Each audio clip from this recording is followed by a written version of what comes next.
I think when the markets reopen, people would realize how important it is to have something physical. As for the price, I'm kind of surprised how quickly gold, silver not so much, but how gold has rebounded.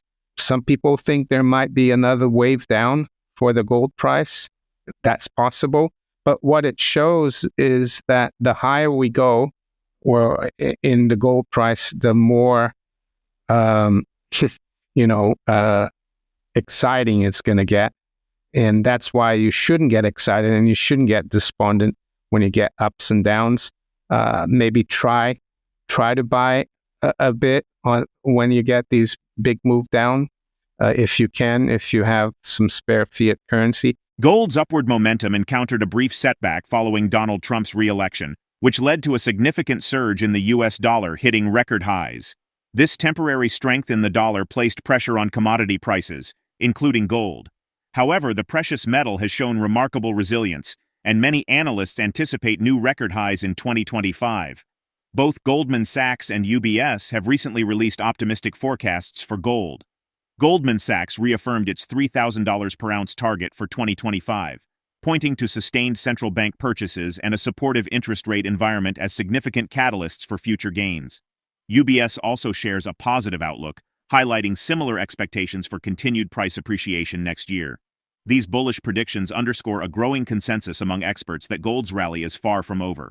Financial analyst Innecco warns that the immediate price of gold would be uncertain in the event of a war or a major global crisis that causes market closures. However, he believes that once markets reopen, the importance of holding physical gold will become apparent to many. Despite the US dollar's recent strength against other fiat currencies, Innecco emphasized that the accurate benchmark for the dollar's stability is its performance against gold. Silver has delivered an impressive 20.25% return over the past 6 months in the precious metals market, outpacing gold's 10.29% gain.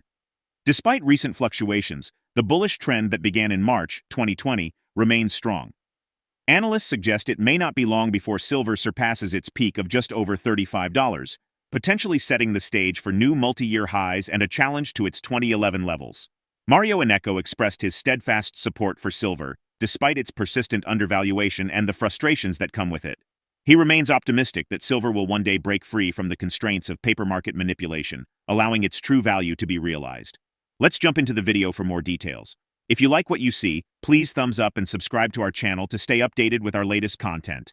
Just to go back a little bit on this, if there was a war or something, they shut the markets, we wouldn't know the price of gold. But I think when the markets reopen, people would realize how important it is to have something physical. As for the price, I'm kind of surprised how quickly gold, silver not so much, but how gold has rebounded, and it's even made a new high today in British pound terms and in euro terms. The dollar is strong against the fiat currencies, but I think ultimately you need to measure the dollar versus gold. So the dollar is weakening again. Some people think there might be another wave down for the gold price. That's possible. But what it shows is that the higher we go, or in the gold price, the more exciting it's going to get. And that's why you shouldn't get excited and you shouldn't get despondent when you get ups and downs.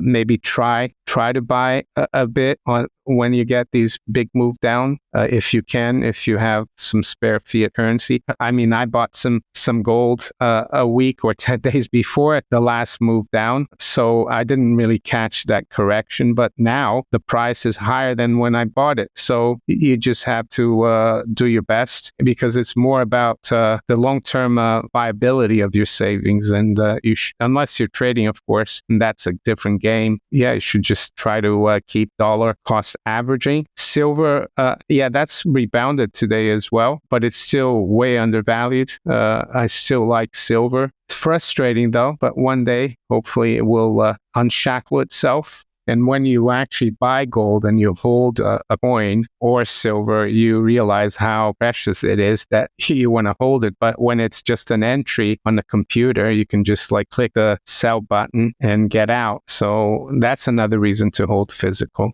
Well, if you look back historically, especially in the last 250 years, there's always inflation of the currency during the wars. And after the wars, the currency collapses, or there's like a lot of price rises, which people equate with inflation, and the economy is disrupted because you have millions of people going to fight. I'm not sure that's going to be the same case today, but look at the U.S. Revolutionary War. The continental dollar became called shin plaster. The U.S. defaulted. Well, it wasn't called the U.S. at that time. The Confederate States defaulted. Civil War, you had inflation with the greenbacks.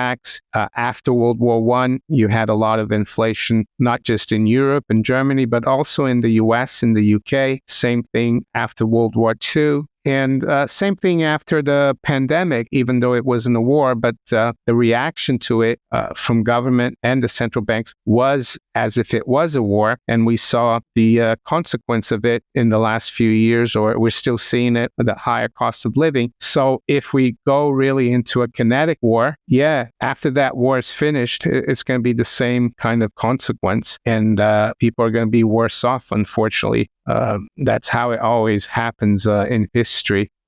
Rising tensions between Ukraine and Russia have led to an increase in safe haven investments this week, with many investors turning to assets like gold to shield themselves from a potential market sell-off.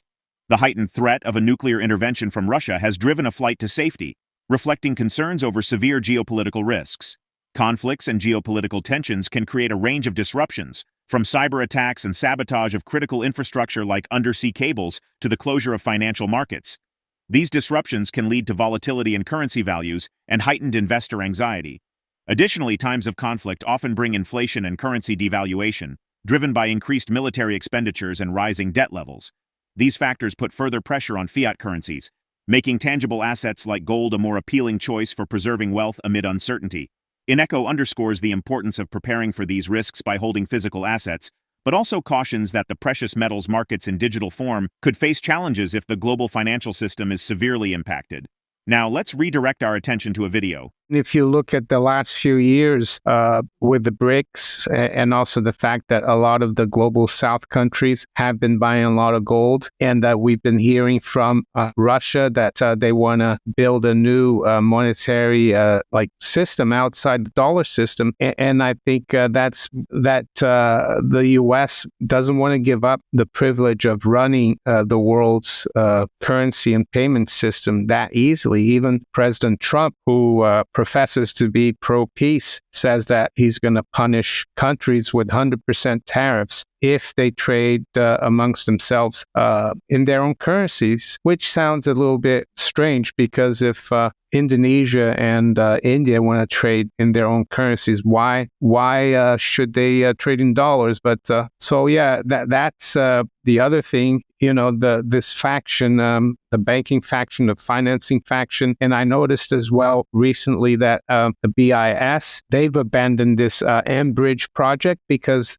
they've seen that Russia has kind of used M-Bridge to create this another M kind of system within the BRICS. So, and we don't know, Elijah, what we're told publicly of what's happening might be just like a cover, and behind the scenes, these factions, be it Chinese, Russia, US, EU, UK, they're trying to work out who's going to do what, financially. But the thing is, these attacks from the Ukraine now with these new missiles from the US and UK, well, it helps those companies that produce these missiles. So it keeps the military-industrial complex going. Wars as well are really expensive, and you can use the excuse of, they're attacking us to get the public behind you. You might even start selling some Liberty bonds like they did at World War I to keep financing the debt. So ultimately, unfortunately, it's like a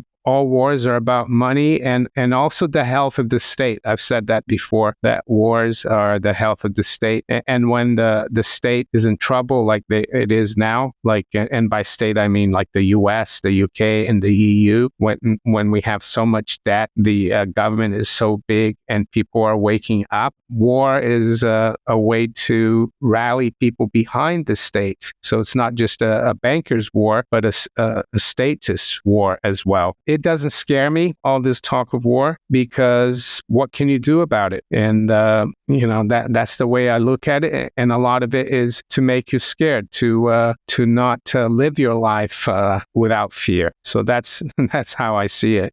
The broader geopolitical landscape has been a strong driver for gold's rally this year. In addition to the ongoing Russia-Ukraine conflict, tensions in the Middle East and increasing global economic uncertainty have kept gold in the spotlight as a reliable store of value. Even if the situation in Eastern Europe shows signs of easing, gold prices are likely to remain supported, as the persistent risk of further military conflicts keeps investors interested in safe haven assets. Moreover, the recent pullback in gold prices over the past 2 weeks has helped to correct overbought conditions, sparking renewed buying interest. If tensions in Eastern Europe de-escalate, will gold lose its appeal as a safe haven asset, or do you expect other global factors to keep demand high? Share your feedback in the comments below. If you found this helpful video, hit the thumbs up and subscribe to keep up with our latest updates. We appreciate you being a part of this journey.